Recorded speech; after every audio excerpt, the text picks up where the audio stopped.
কপালের ক্ষতস্থানে স্যাভলন ভেজানো তুলা লাগতেই রাহাত দাঁত কামড়ে আর্তনাদ করে উঠল।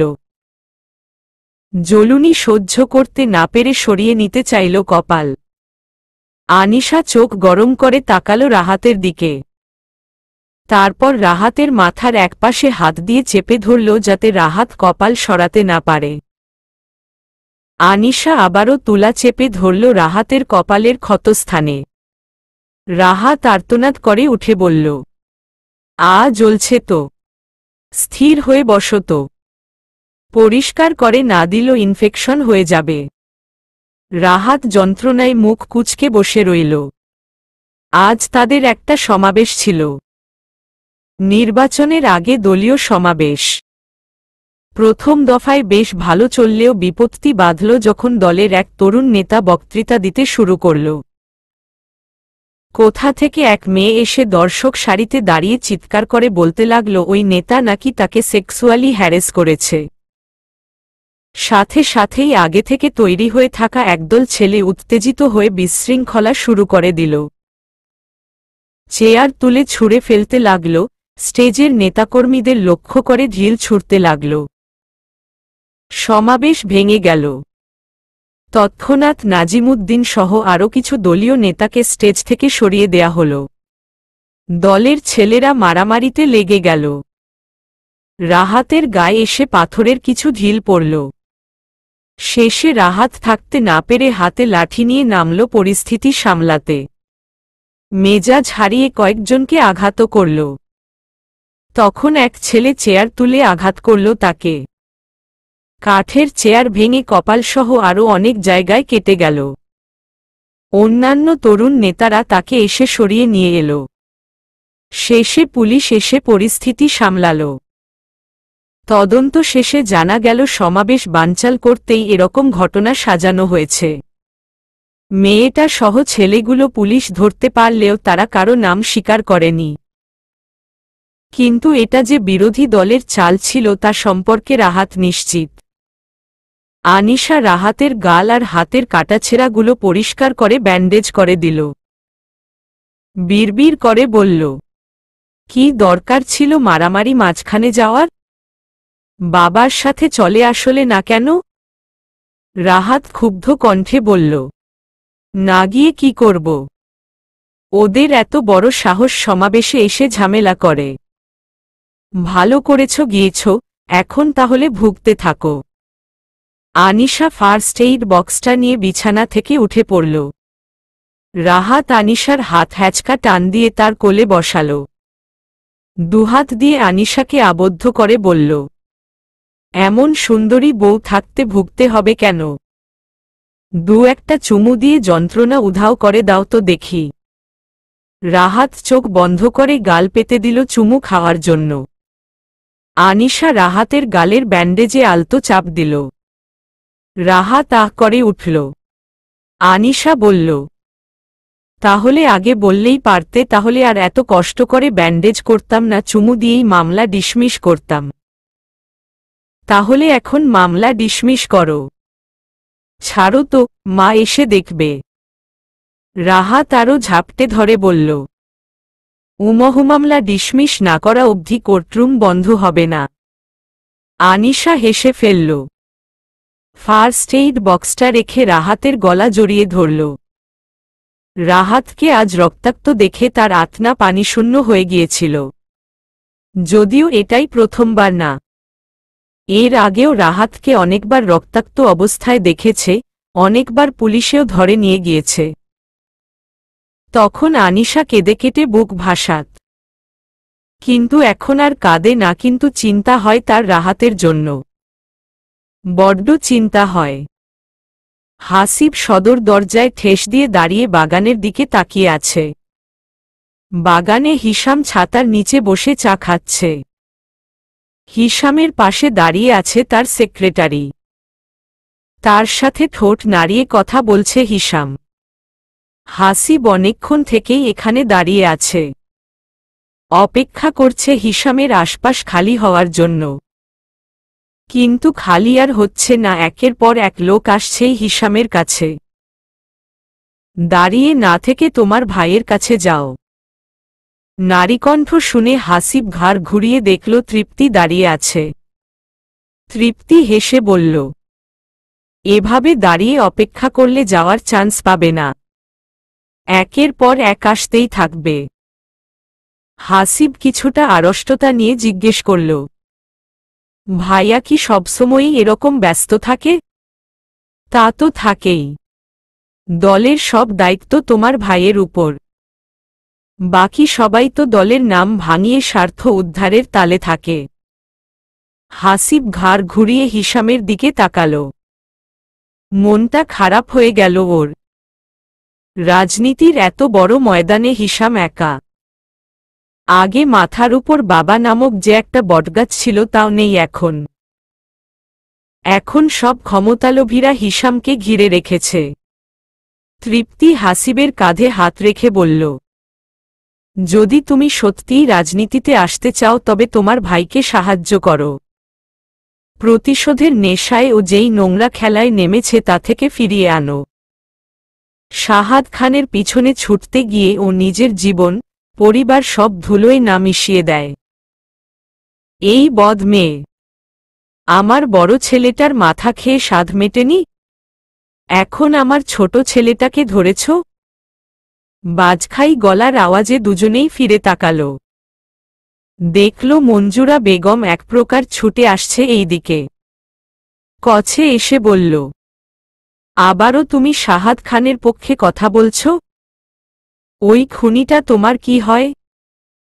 কি সম্পর্ক বানিয়ে রেখেছ ওর সাথে শুনি? তৃপ্তির মুখ থমথমে হয়ে গেল। হাসিব মুখ ঘুরিয়ে নিল। তার মা এখন বিভিন্নভাবে নোংরা ইঙ্গিত দিয়ে কথা বলবে, সে এসব শুনতে চায় না। মহিলাদের এসব কুটনামি তার পছন্দ না। সে হাঁটা ধরালো হিসামের দিকে। লোকজন থাকলেও তার এখন হিসামের সাথে কথা বলা দরকার। হিসামের কাছে গিয়ে বলল, তোমার সাথে কথা আছে ভাইয়া। হিসাম কথার মাঝপথে হাসিবের দিকে তাকাল। সেক্রেটারিকে হাত ইশারা করে চলে যেতে বলে হাসিবের দিকে তাকিয়ে হেসে বলল, বসো। আসার পর তো তোর সাথে কথাই হয়নি তেমন। কয়দিন থাকবি এবার? আমি একবারে বাড়িতে চলে এসেছি ভাইয়া। আমি এবার থেকে বাড়িতে থাকব, তোমার সাথে রাজনীতি করব। হিসামের মুখভঙ্গি বদলে গেল। শান্ত চোখে তাকালো হাসিবের দিকে। দ্রর কণ্ঠে জিজ্ঞেস করল, এসব সিদ্ধান্ত কে নিতে বলেছে তোকে? আমিই নিয়েছি। রাজনীতি আমার রক্তে আছে, এর জন্য আলাদা করে সিদ্ধান্ত নিতে হবে কেন? হিসাম সামনের টেবিল থেকে চায়ের কাপটা হাতে নিয়ে চুমুক দিতে দিতে বলল, সিদ্ধান্ত নিলেই রাজনীতি করা যায় না, দলে জায়গা করে নিতে হয়, যেটা তুই পারবি না। আর দুদিন বাড়িতে থেকে হলে ফিরে যা। নির্বাচন শেষ না হওয়া অবধি বাড়ি আসবি না। কেন আসব না? এটা আমার বাড়ি। আমার বাড়ি রেখে, পরিবার রেখে অন্য জায়গায় কেন থাকব আমি? আমি বাড়িতেই থাকব, আর দলেও জায়গা করে নিব। ক্ষিপ্ত কণ্ঠে কথাগুলো বলে হাসিব বাড়িতে ঢুকে গেল। হিসাম চায়ের কাপ হাতে নিয়ে অবাক হয়ে তাকালো হাসিবের যাওয়ার দিকে। হাসিবের মাথায় রাজনীতিতে ঢুকার ভূত কোথা থেকে আসলো তা সে বুঝতে পারছে না। এর আগেও কয়েকবার এই কথা তুলেছিল কিন্তু তখন ধমক দিয়ে থামিয়ে দেয়া হয়েছে। হাসিবও মেনে নিয়েছিল। সে মন থেকে এসব পছন্দ করে না। কিন্তু এইবার হাসিবের এত সিরিয়াস হওয়ার কারণ হিসাম মিলাতে পারল না। কুহু যখন নিজের ঘরে আসলো তখন রাত বাজে প্রায় 11টা। খাওয়া দাওয়ার পর নিচে বাড়ির মহিলারা সবাই মিলে আড্ডা বসে। সেখানে আড্ডা দিতে দিতে কখন যে এত রাত হয়ে গেল টের পায়নি। শেষে রেজিয়া সুলতানা সবাইকে তাড়া দিয়ে ঘরে পাঠিয়েছে। তবুও রাফা রিদি এখনো ঘরে আসেনি। তারা দুজনেই কুলসুমা বেগমের ঘরে গিয়েছে ভূতের গল্প শুনতে। কুহু ঘরে এসে বিছানার উপর একটা ডালা দেখতে পেল। ডালাটা ফুল দিয়ে সাজানো। ডালাটার কাছে এসে দেখল ডালার ভিতর শাড়ি চুড়ি গহনা রাখা। তার উপর একটা কাগজ, তাতে লেখা ওয়ে দেম। কুহু বুঝতে পারল এটা শাহাদের কাজ। ডালার ভেতর থেকে শাড়িটা বের করল। নীল রঙের পাতলা শাড়ি। লজ্জায় কুহুর গাল দুটো রাঙা হয়ে গেল। এরকম একটা শাড়ি পরানোর পিছনে কি উদ্দেশ্য শাহাদের? পরক্ষণেই মুখে একটা হতাশ ভাব ফুটিয়ে ভাবল, উদ্দেশ্য যাই হোক না কেন, সেই উদ্দেশ্য যে শেষ পর্যন্ত বানচাল হবে তা তো নিশ্চিত। এসব ভেবে ভেবে কুহু শাড়ি পরে খুব সুন্দর করে তৈরি হল। শাহাদের কিনে আনা নীল চুড়ি নীল গহনা পরল। আয়নায় নিজেকে দেখল ভালো করে। তখনই দরজায় ঠক ঠক আওয়াজ হল। কুহু উঠে গিয়ে দরজা খুলল। বাইরে কেউ নেই। দরজায় একটা কাগজ লাগানো। কুহু কাগজটা খুলে হাতে নিল। সেখানে লেখা কাম টু দ্য রুফ। দরজার নবে একটা লাল সুতা পেঁচানো, যেটা করিডোর দিয়ে ছাদে চলে গেছে। কুহু লাল সুতাটা হাতে নিল। হাতে সুতাটা গুটিয়ে নিয়ে আগাতে লাগল ছাদের দিকে। ছাদের দরজায় আসতেই নজরে পড়ল শাহাদকে। পকেটে হাত গুজে ফ্লোরের দিকে তাকিয়ে আছে। ভাবুক দৃষ্টি, যেন রাজ্যের ভাবনা এখনই ভেবে নিচ্ছে পরে আর সময় পাবে না। পরনে সাদা শার্ট, কালো প্যান্ট, কালো শু। শার্ট ইন করেনি, উপরের 3টা বোতাম খোলা। চওড়া বুকের অনেকখানি দেখা যাচ্ছে। কয়েকটা চুল কপালের উপর পড়ে আছে অযত্নে। হালকা এলোমেলো চুলে শাহাদকে দেখতে যেন আরো হ্যান্ডসাম লাগছে। ছাদটা এমনিতেও সবসময় লাইটিং করা থাকে। এখন কিছু ফেইরি লাইট এদিক ওদিক লাগিয়ে দেয়া হয়েছে। ছাদে ফুল গাছ আছে, সেগুলোও হালকা লাইটিং করা হয়েছে। ছাদের ফ্লোর জুড়ে গোলাপের পাপড়ি ছড়ানো। কুহু দাঁড়িয়ে থেকে সুতাটা আরেকটু গুটিয়ে হাতের মুঠে নিল। চুড়ির রিনঝিন শব্দে শাহাদ মুখ তুলে তাকাল। শান্ত মুখশ্রী, স্থির দৃষ্টি। সেই দৃষ্টি একবার কুহুর সর্বাঙ্গে ঘুরিয়ে আনল। কুহুর পেটের ভিতর পাক দিয়ে উঠল এমন দৃষ্টি দেখে। সে সাবধানে একটা শ্বাস ফেলল। শাহাদ কুহুর দিকে দৃষ্টি রেখে ঘাড় বাঁকা করল। একটা হাত পকেট থেকে বের করে আনল। কুহু দেখতে পেল শাহাদের হাতে সুতার অন্য অংশটা পেঁচানো। শাহাদ ধীরে সুস্থে এক হাত নাড়িয়ে সুতাটা পেঁচাতে লাগল। কুহুর হাতের সুতায় টান পড়ল। সুতার টানে কুহু এগিয়ে যেতে থাকল শাহাদের দিকে। যতই এগুচ্ছে ততই তার বুকের ভেতরের ধুকপুকানি বাড়ছে। শাহাদের তেমন কোনো নড়চড় নেই। সে একদৃষ্টিতে কুহুর দিকে তাকিয়ে ধীরে সুস্থে সুতা পেঁচাচ্ছে, যেন দুজনের একটু একটু করে কাছে আসাটাকে উপভোগ করছে। দুজন এক হাত দূরত্বে আসতেই শাহাদ থেমে গেল। আচমকা হাতের সুতায় জোরে টান দিল। এটার জন্য কুহু প্রস্তুত ছিল না, ফলে সে শাহাদের বুকের উপর গিয়ে পড়ল। শাহাদ এক হাত কুহুর চুলের পিছনে রেখে গভীর চুম্বন করল কুহুর কপালে। কুহু চোখ বন্ধ করে ফেলল আবেশে। ঠাস করে ছাদের দরজা লাগানোর শব্দ হল। কুহু চমকে পিছনে তাকিয়ে ছাদের দরজা লাগানো দেখতে পেল। শাহাদের দিকে তাকিয়ে বলল, দরজা লাগিয়ে দিল কে? রাফা। এখন আমরা নিচে যাব কি করে? যাব না, আমরা আজ এখানে থাকব। শাহাদ ডান পাশে ইশারা করে কুহুকে দেখাল। কুহু তাকিয়ে দেখল ছাদের একদিকে একটা সাদা ধবধবে বেড। বেডের চারপাশের সাদা পর্দা বাতাসে উড়ছে। শাহাদ দুজনের হাত থেকে সুতা খুলে ফেলল। কুহুকে সম্পূর্ণ নিজের নিয়ন্ত্রণে নিয়ে নিল। কোমরে শাহাদের হাতের স্পর্শে কুহুর শরীর শিরশির করে উঠল। পাতলা শাড়ি ভেদ করে ঢুকা শীতল বাতাস সেই শিরশিরানি আরও বাড়িয়ে দিল। হুট করে ছাদের সমস্ত লাইট অফ হয়ে গেল। কুহু দুহাতে শাহাদের বুকের শার্ট খামছে ধরল। জিজ্ঞেস করল, লাইট চলে গেল কেন? শাহাদ হাসির মতো শব্দ করে বলল, লাইট লাগবে না, চাঁদের আলো আছে। কুহু আকাশের দিকে তাকাল। আসলেই আকাশে চাঁদ উঠেছে। চাঁদের আলোতে সাদা বেডটা দেখতে যেন আরো মোহনীয় লাগছে। কুহু শাহাদের দিকে তাকাল। শাহাদ মৃদু হেসে কুহুর দিকে তাকিয়ে আছে। কুহু তাকাতেই প্রশ্ন করল, প্রেম যেহেতু হচ্ছেই না, তবে পরিণয় হয়ে যাক।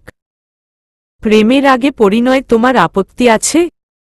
কুহু দ্বিধা নিয়ে তাকাল শাহাদের দিকে। খামচি দিয়ে ধরে রাখা শাহাদের শার্টটা আরো শক্ত করে ধরল। শাহাদ শব্দ করে হাসল। কুহুর নাকের সাথে নিজের নাক ছুঁয়ে বলল, নীল শাড়িতে তোমায় অপরূপ লাগছে কুহু। কুহুর সমস্ত অনুভূতি এক বিন্দুতে এসে থেমে গেল। নিজেকে শাহাদের কোলে অনুভব করল। কিছুক্ষণ পর নিজেকে বেডে আবিষ্কার করল। শাহাদ তাকে বেডে বসিয়ে দিয়ে স্ট্যান্ডের সাথে লাগানো বাকি পর্দাগুলো খুলে দিল। হালকা বাতাসে উড়তে লাগল পর্দাগুলো। বাইরের দুনিয়া থেকে সম্পূর্ণ আড়াল হয়ে গেল দুজন। শাহাদ কুহুর গালে হাত রাখল। একবার আকাশের চাঁদের দিকে তাকিয়ে কুহুর দিকে তাকাল। কুহু যেন এফোর ওফোর হয়ে গেল সে দৃষ্টিতে। সহ্য করতে না পেরে শাহাদের বুকে ঝাঁপিয়ে পড়ল। শাহাদ টাল সামলাতে না পেরে কুহুকে বুকে নিয়ে চিত হয়ে শুয়ে পড়ল। দুহাত দিয়ে কুহুকে সম্পূর্ণভাবে নিজের বুকে আবদ্ধ করে নিল। ভোরের আলো চোখে লাগতেই কুহুর ঘুম ভেঙে গেল। আধো চোখ খুলে দেখল চারদিক ফর্সা হয়ে গেছে। প্রথমে খোলা আকাশের নিচে নিজেকে আবিষ্কার করে কিছু ঠাহর করতে পারল না। কিছুটা অবাক হল। আস্তে আস্তে গত রাতের সবকিছু মনে পড়ল। তড়িৎ গতিতে ঘাড় ঘুরিয়ে পাশে তাকাল। উপর হয়ে বালিশ মুখ গুজে শাহাদ ঘুমিয়ে আছে তার পাশে। মুখটা তার দিকে ফিরানো। শার্টলেস শাহাদের এক হাত কুহুকে জড়িয়ে ধরে আছে। কুহু শাহাদের ঘুমন্ত মুখের দিকে তাকিয়ে রইল। বাচ্চাদের মতো ঘুমাচ্ছে শাহাদ। এলোমেলো চুলের অল্প কিছু কপাল ছুঁয়ে পড়ে রয়েছে। কুহু নিজের উপর শাহাদের বলিষ্ঠ হাতের ভার অনুভব করল। আলতো চাপ দিয়ে শাহাদের হাতটা সরানোর চেষ্টা করল। কিন্তু কাজ হল না। এইবার শক্তি প্রয়োগ করল। আরেকটু জোরে ঠেলতেই শাহাদ নিজ থেকে হাত সরিয়ে নিল। নড়েচড়ে উপর হওয়া থেকে সোজা হল। ছাড়া পেয়ে কুহু উঠে বসল। একপাশে পড়ে থাকা শাড়ির আঁচল ঠিক করল। গত রাতেই শাড়ি ঠিকঠাক করে ঘুমিয়েছিল, তারপরও এলমেলো হয়ে গেছে আবার। শাড়ি ঠিক করতে করতে একবার শাহাদের দিকে তাকাল। শাহাদের গায়ের সাদা চাদর নিচে নেমে গেছে। বুকের একটু উপরে কাঁধের কাছে লালচে হয়ে থাকা কুহুর খামছির দাগ স্পষ্ট দেখা যাচ্ছে। কুহু চমকে গেল। কেউ দেখে ফেলল কিনা দেখতে এদিক ওদিক তাকাল। দ্রুত চাদরটা শাহাদের গলা পর্যন্ত টেনে দিল। তারপর নিজের উপর থেকে চাদর সরিয়ে বিছানা থেকে নেমে দাঁড়াল। হঠাৎ টান অনুভব করল শাড়ির আঁচলে। ঘাড় ঘুরিয়ে দেখল শাহাদ ঘুম ঘুম আধখোলা চোখে তাকিয়ে আছে। হাতে ধরে রেখেছে শাড়ির আঁচলটা। অলস কণ্ঠে কুহুকে প্রশ্ন করল, কোথায় যাচ্ছ? সকাল হয়ে গেছে। ঘরে যাওয়া প্রয়োজন। দরজা তো লাগানল। রাফা এখনো উঠেনি। ও ছাড়া আমাদের এখানে আসার ব্যাপারে কেউ জানে না। তাহলে আমি রাফাকে কল করে ডেকে নিচ্ছি। শাহাদ আরও কিছু বলতে চেয়েছিল কিন্তু বলল না। কুহুর আঁচল ছেড়ে দিয়ে গভীর ঘুম তলিয়ে গেল। কুহু পর্দাগুলো আরো ভালো করে টেনে দিল যেন আলো এসে শাহাদের ঘুমের ডিস্টার্ব না করে। তারপর রাফাকে কল করতে গিয়ে আবিষ্কার করল ওরা দুজনের কেউই ওদের ফোন নিয়ে আসেনি। হতাশ হয়ে কুহু ছাদের দরজায় গিয়ে কয়েকবার টোকা দিল। যদিও জানে যে কেউ শুনবে না তবুও। তারপর আর কোনো উপায় না পেয়ে ছাদের এদিক ওদিক হাঁটতে লাগল। ফুলগাছগুলো দেখতে লাগল। কিছুক্ষণ ঘুমন্ত সাহাদের পাশে বসে রইল। সারা ছাদ হাঁটতে হাঁটতে শাড়ির আঁচল উড়িয়ে গুনগুন করে গান গাইল। তারপর বিরক্ত হয়ে ফুলগাছগুলোর কাছ গিয়ে বসে রইল। বসে বসে ফুলের পাপড়ি গুনতে লাগল। তখনই ছাদের দরজা খুলছে এমন শব্দ হল। কুহুর চোখে মুখে খুশি খেলে গেল। তাড়াতাড়ি পা বাড়াল ছাদের দরজার দিকে। মনে মনে রাফাকে ধন্যবাদ দিল। এক প্রকার দৌড়ে চলে এলো ছাদের দরজার সামনে। ছাদের দরজার সামনে দাঁড়িয়ে তার হাসি মিলিয়ে গেল। ছাদের দরজায় দাঁড়িয়ে আছে মালা আর কুলসুমা বেগম। কুলসুমা বেগম ছাদে এসেছেন হাঁটাহাঁটি করতে। হাঁটুর ব্যথার জন্য অনেকদিন যাবত আসতে পারেন না। আজ ভোরে নামাজ আদায় করার পর ব্যথা টের পাননি। তাই বেলা একটু বাড়লে তিনি মালাকে নিয়ে ছাদে এসেছেন একটু হাঁটতে আর রোদ গায়ে মাখতে। অপ্রত্যাশিতভাবে কুহুকে ছাদে দেখে তিনি অবাক হলেন। জিজ্ঞেস করলেন, তুমি এখন ছাদে কি করছো নাতবউ? তুমি সারা রাত ছাদে আটকা পড়েছিলে নাকি? শাহাদ কোথায়? সে তোমার খোঁজ নেয়নি? কুহু প্রশ্নের উত্তর দিবে কি, সে তো লজ্জায় ছাদ থেকে লাফ দেওয়ার চিন্তাভাবনা করছে। মালা সভয়ে বলল, ইয়া আল্লাহ, ভাবিজানরে ছাদে রাইখাই ছাদের দরজা লাগায় দিছে। ভাবিজান কি ডরাইছেন? কুহু মাথা নাড়িয়ে না জানালো। অস্বস্তি আর লজ্জায় সে মুখ তুলে তাকাতে পর্যন্ত পারছে না। সেই ঝড়ের বেগে কুলসুমা বেগমের পাশ কেটে সিঁড়ি বেয়ে দৌড়ে নিচে নেমে গেল। কুলসুমা বেগম এখনো বিস্ময় কাটিয়ে উঠতে পারেননি। বাড়ির বউ সারারাত ছাদে আটকে থাকল কিভাবে তা কিছুতেই তার মাথায় ঢুকছে না। মালা ছাদে ঢুকে ছাদের মেঝেতে তাকিয়ে বলল, ভাবিজান কি সারারাত গোলাপের পাপড়ি দিয়া ছাদ সাজাইছে নাকি? তারপর ছাদের অন্য পাশে পর্দা ঘেরা বেডের দিকে তাকিয়ে চোখ বড় বড় করে ফেলল। আপনা আপনি দুহাতে মুখ চেপে ধরল। কুহু তড়িঘড়ি করে দৌড়ে ঘরে চলে আসল। দরজা চাপিয়ে দিয়ে বিছানায় বসে হাঁপাতে লাগল। রাফাটা যে এত ঘুমকাতুরে কে জানত? আর শাহাদটাই বা কেমন?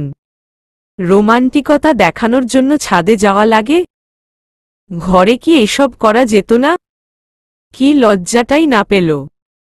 এখন কুলসুমা বেগমের সামনে মুখ দেখাবে কি করে কুহু? কুহু উঠে গিয়ে আয়নার সামনে দাঁড়াল। নিজেকে দেখে লজ্জায় গাল লাল হয়ে গেল। লাজুক হাসি দিয়ে গত রাতের কথা চিন্তা করতে লাগল। দরজা ঠেলে শাহাদ হন্তদন্ত হয়ে ঘরে ঢুকল। তার চুল এলোমেলো। পরনের শার্টের বোতামগুলো এলোমেলো করে লাগানো। বুঝাই যাচ্ছে তাড়াহুড়ো করে জামাকাপড় গায়ে দিয়েছে। ঘাড়ে হাত বুলাতে বুলাতে কুহুর দিকে তাকাল। সদ্য ঘুম থেকে উঠার কারণে চোখমুখ ফুলে আছে শাহাদের। চোখ কিছুটা লাল হয়ে আছে। ঘুম হয়নি গত রাতে। শাহাদের চোখে চোখ পড়তেই কুহু অন্যদিকে ফিরে দাঁড়াল।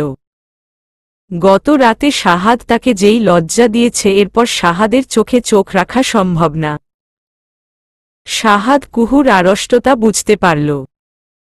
সে নিজেও একটু আগে যথেষ্ট অস্বস্তিকর পরিস্থিতিতে পড়েছিল।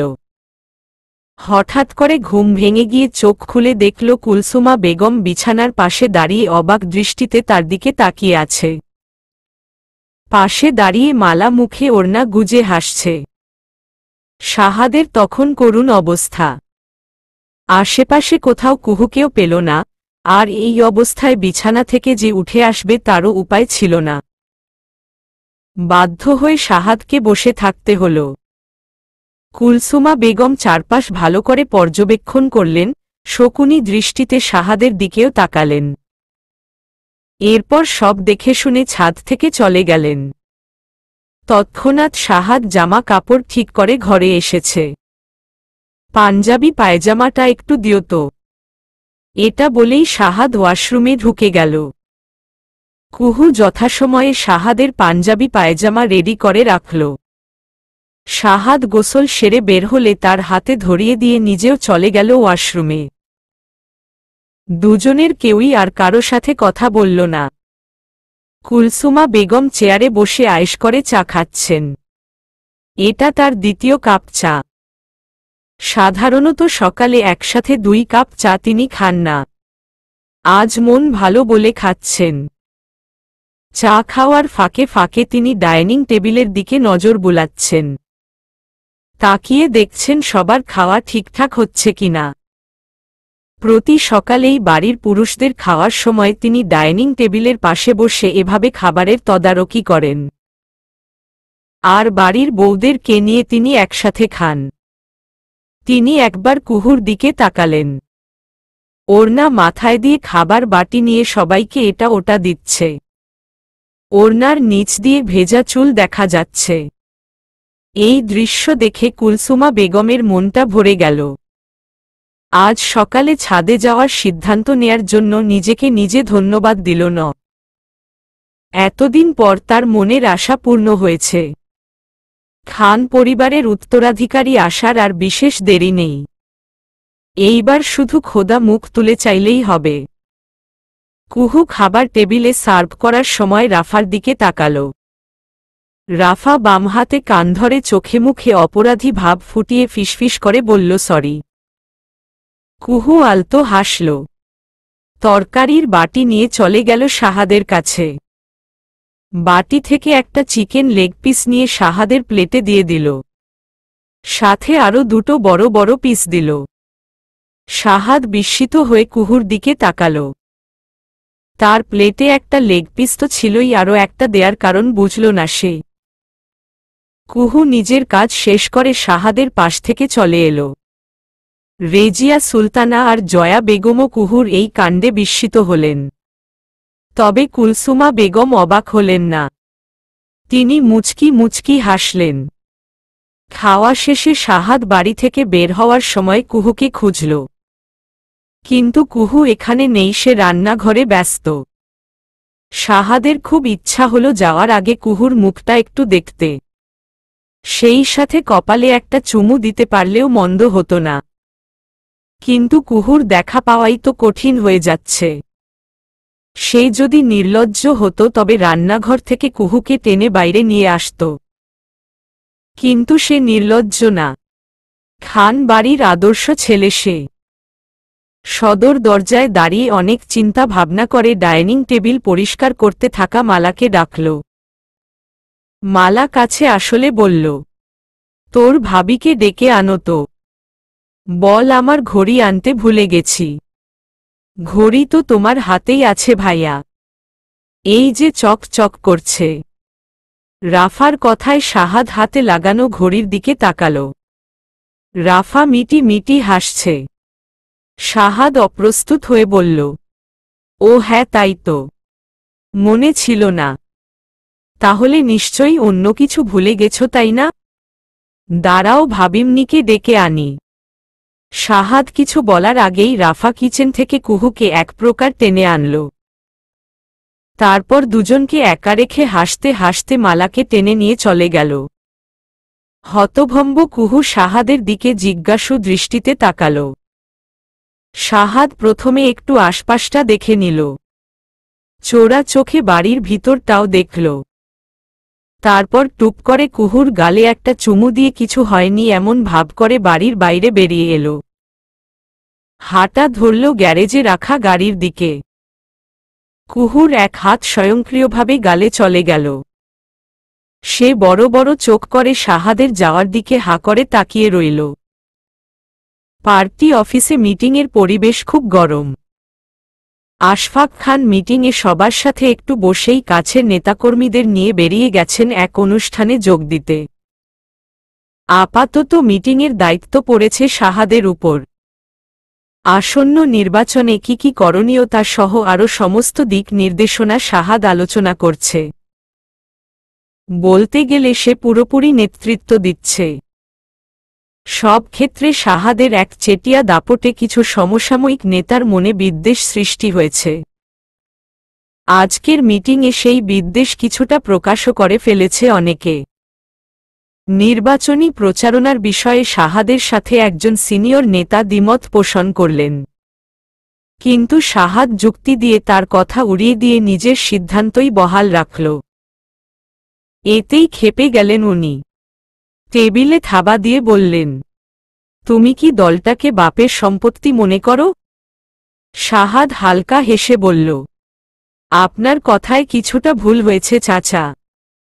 দলটা আমার বাপের না, তবে আমার বাপের বাবার, অর্থাৎ আমার দাদার। তিনিই প্রতিষ্ঠা করেছেন এই দল। সেই হিসাবে দলটা আমার বাপের সম্পত্তি। তাহলে আমরা কি সব উড়ে এসেছি? এই দলের জন্য কি না করেছি? আর তুমি সেদিনের ছেলে হয়ে আমাদের উপর কথা বল। তমাল শাহাদের পাশে দাঁড়িয়ে থেকে বলল, কাকা আপনি কিন্তু মেয়ে মানুষের মতো হিংসায় জলে মরছেন। ভাইয়ের যোগ্যতা আছে তাই ভাই কথা বলে। তমালের কথায় গর্জে উঠলেন সিনিয়র নেতা। দাঁত কিরমির করে বললেন, এই চামচা তুই আমারে জ্ঞান দিস? তোর এত বড় সাহস? তোকে আমি। চাচা প্লিজ থামুন। এখানে আমরা আসন্ন নির্বাচন নিয়ে আলোচনায় বসেছি। শাহাদের কথাতেও থামলেন না তিনি। রাগী স্বরে বললেন, নির্বাচনের ব্যাপার আমরা তোমার চেয়ে কিছু কম বুঝি না। নির্বাচনের আলোচনা অথচ দলের সভাপতি নেই। তার অনুপস্থিতিতে তো তুমি নিজেকে সভাপতি ভেবে বসে আছো। তমাল আবারও বলল, ভবিষ্যতে তো ভাইই এই দলের সভাপতি হবে। এখন থেকে ভাবলে আপনার অসুবিধা কি? কেন তোর ভাই ছাড়া এই দলে আর কেউ নেই সভাপতি হওয়ার? আমরা এতদিন দলে থেকে কি ছিঁড়েছি? শাহাদ তর্জনী দিয়ে কপাল চুলকাল। চোখে মুখে বরাবরের মতো শান্তভাব বজায় রেখে সরাসরি চোখের দিল তাকিয়ে বলল, তাহলে চলুন মাঠে নামি। দেখি কার জনপ্রিয়তা বেশি। আপনিও ডাক দেন আমিও ডাক দেই। দেখি কার ডাকে কতজন আসে। এতদিন দলে থেকে যা যা ছিঁড়লেন তা একটু আমাদেরকেও দেখান। হাসিবের সাথে হিসামের ঝামেলা আরও বাড়ল। খাবার টেবিলেও তাদের মধ্যে হালকা তর্ক হয়ে গেল। হিসাম যতই হাসিবকে রাজনীতি থেকে দূরে রাখতে চাচ্ছে, হাসিব যেন ততই বেপরোয়া হয়ে যাচ্ছে। মঞ্জুরা বেগম হিসামকে একা পেয়ে আফসোস করে বললেন, ছেলেটা বাড়ির বাইরে থাকতে থাকতে এমন বেপরোয়া হয়েছে। ওরই বাকি দোষ, নিজের বাড়িতে পরিবার পরিজনের সাথে থাকতে কার না ইচ্ছা করে। আমি তো ওকে থাকতে নিষেধ করিনি মা। বলেছি নির্বাচনের পরে আসুক, নয়তো বাড়িতে থাকলে এসব থেকে দূরে থাকুক। কিন্তু ও তো জেদ ধরে বসে আছে। হিসামের কথায় মঞ্জুরা বেগম দীর্ঘশ্বাস টেনে বললেন, বাড়িতে থাকলে এসব থেকে দূরে থাকার কি সুযোগ আছে রে বাবা? ছেলেটা যে কেন বুঝে না। হিসাম আর কোনো কথা বলল না। সেক্রেটারিকে সাথে নিয়ে বেরিয়ে গেল। তার এখন অনেক কাজ। সামনে নির্বাচন। বাবার রেখে যাওয়া দলটাকে নিয়ে খান পরিবারের বিরুদ্ধে লড়তে হবে তাকে, প্রতিশোধ নিতে হবে পিতৃহত্যার। কুহু আজ ভার্সিটিতে এসেছে। তনয়ার সাথে লাস্ট বেঞ্চে বসে গল্পের ঝুড়ি খুলেছে। হানিমুনে কোথায় গিয়েছিল, কিভাবে গিয়েছিল তা সব বলছে। তনয়া হা করে শুনছে সব। শাহাদ যে ছাদে কুহুকে সারপ্রাইজ দিয়েছে তা বলতে বলতে কুহু লজ্জায় লাল হয়ে গেল।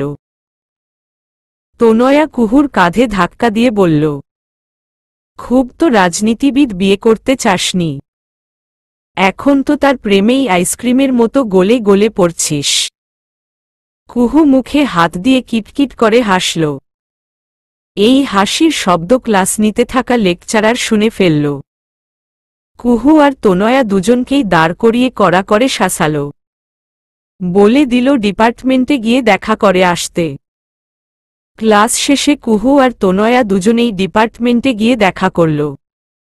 লেকচারার কুহুকে কড়া গলায় বলল, খান পরিবারের বউ হয়েছ বলে যা খুশি করবে তা তো হয় না।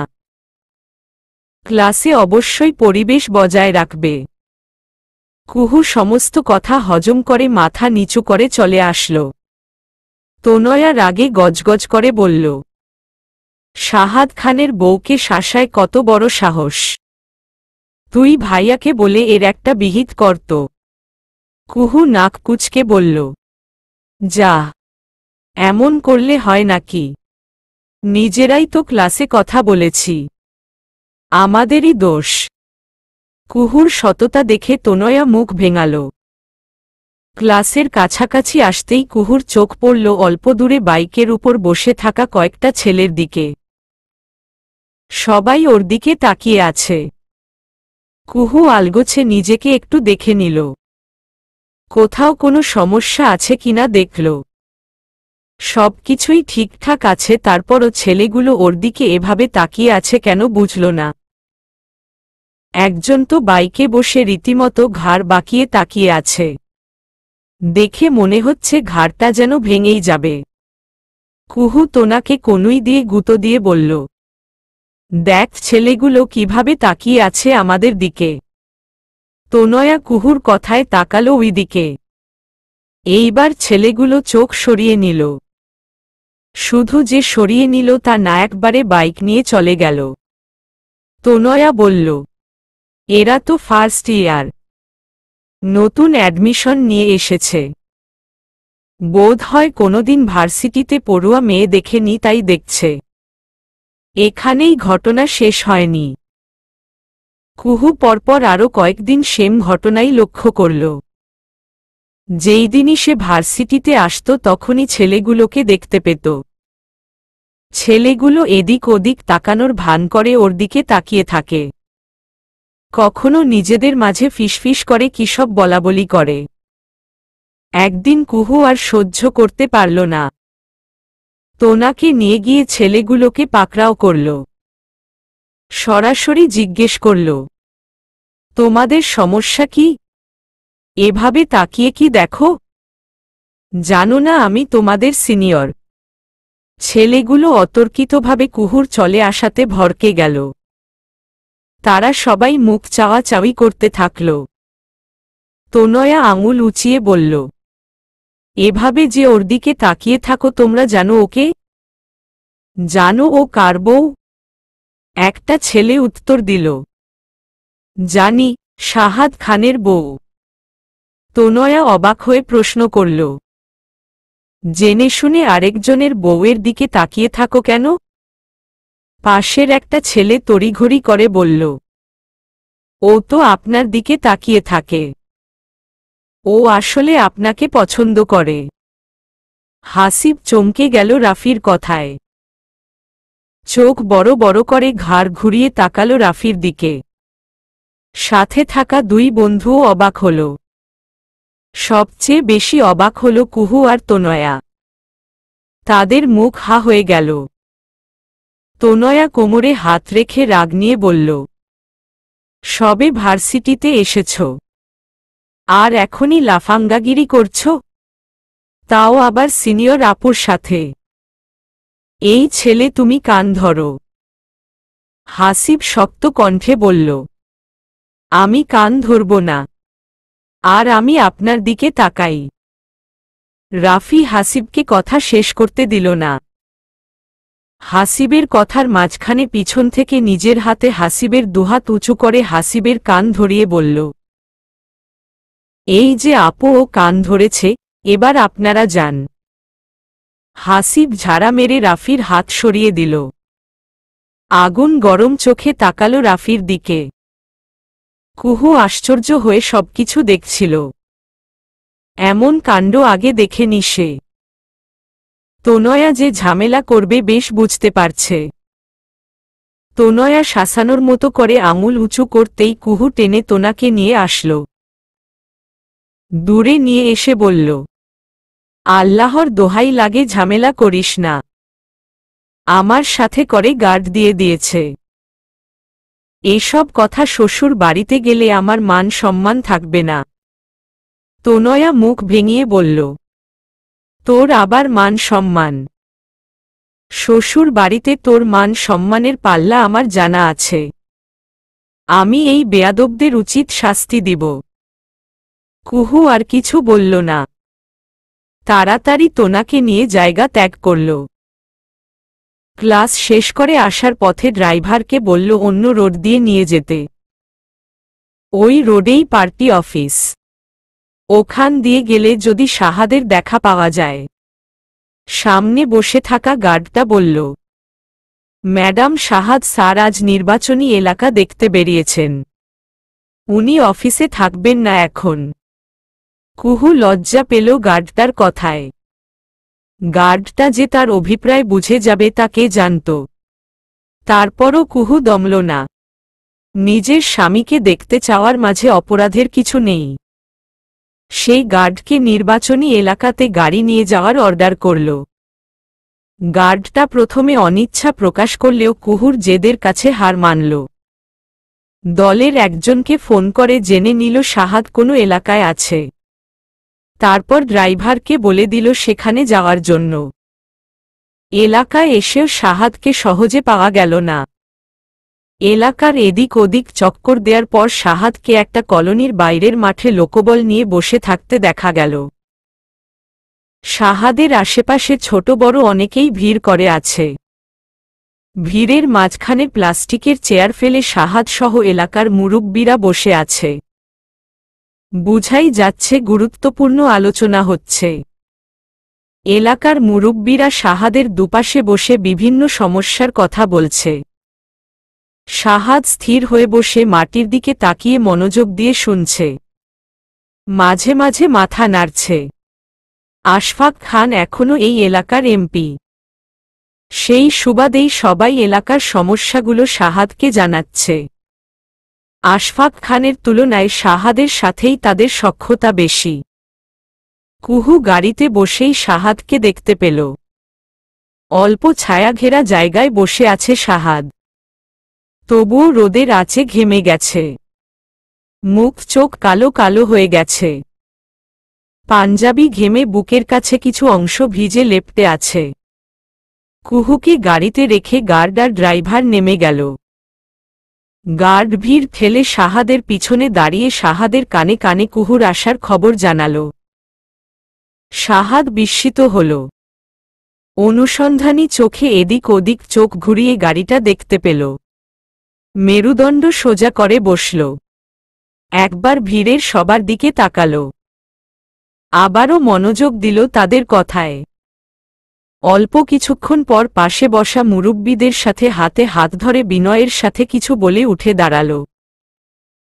সাথে আসা বাকিদেরকে আলোচনা চালিয়ে যেতে বলে ভিড় থেকে বেরিয়ে এল। গাড়ির দিকে এগিয়ে আসতে গিয়ে একবার থেমে দাঁড়াল শাহাদ।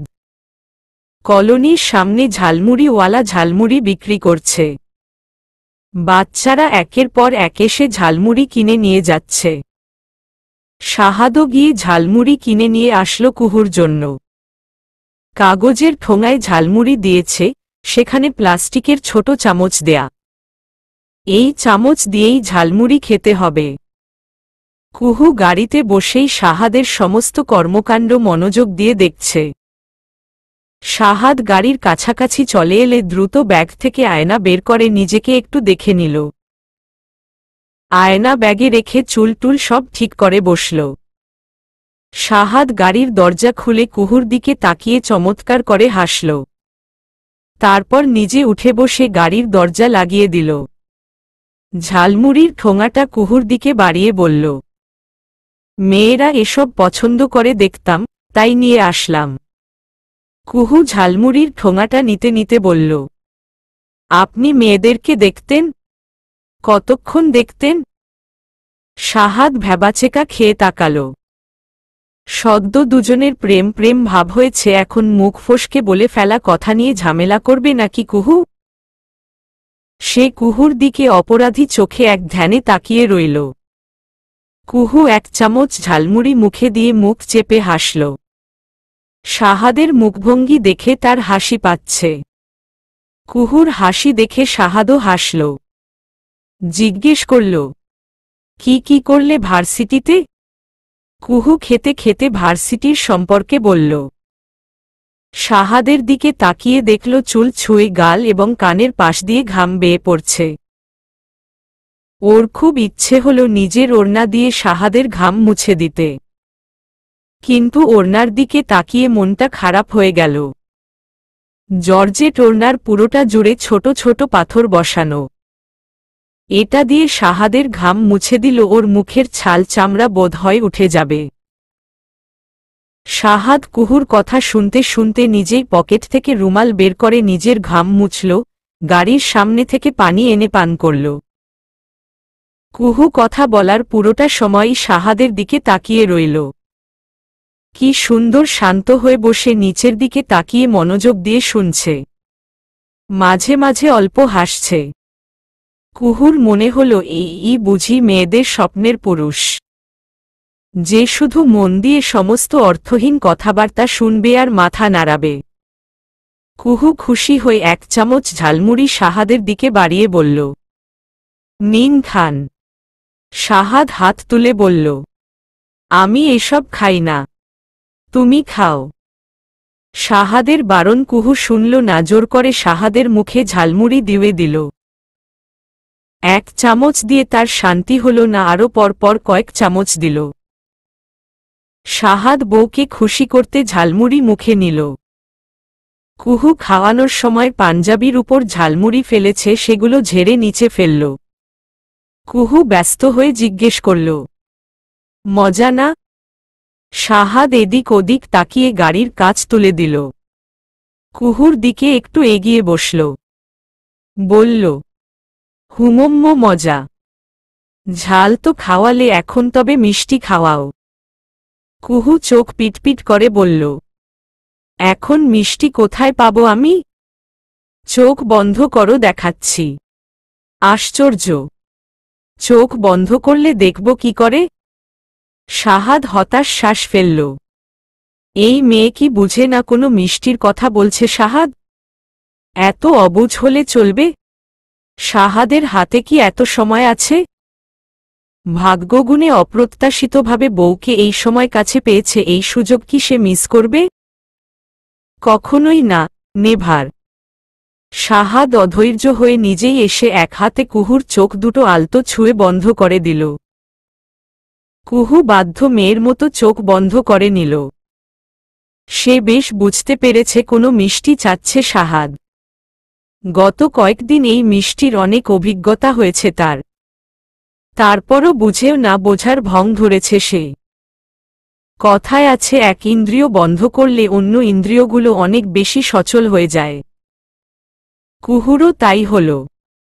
সে তার নাসারন্ধ্র দিয়ে শাহাদের ঘাম আর পারফিউম মিশ্রিত গন্ধ তীব্রভাবে টের পেল।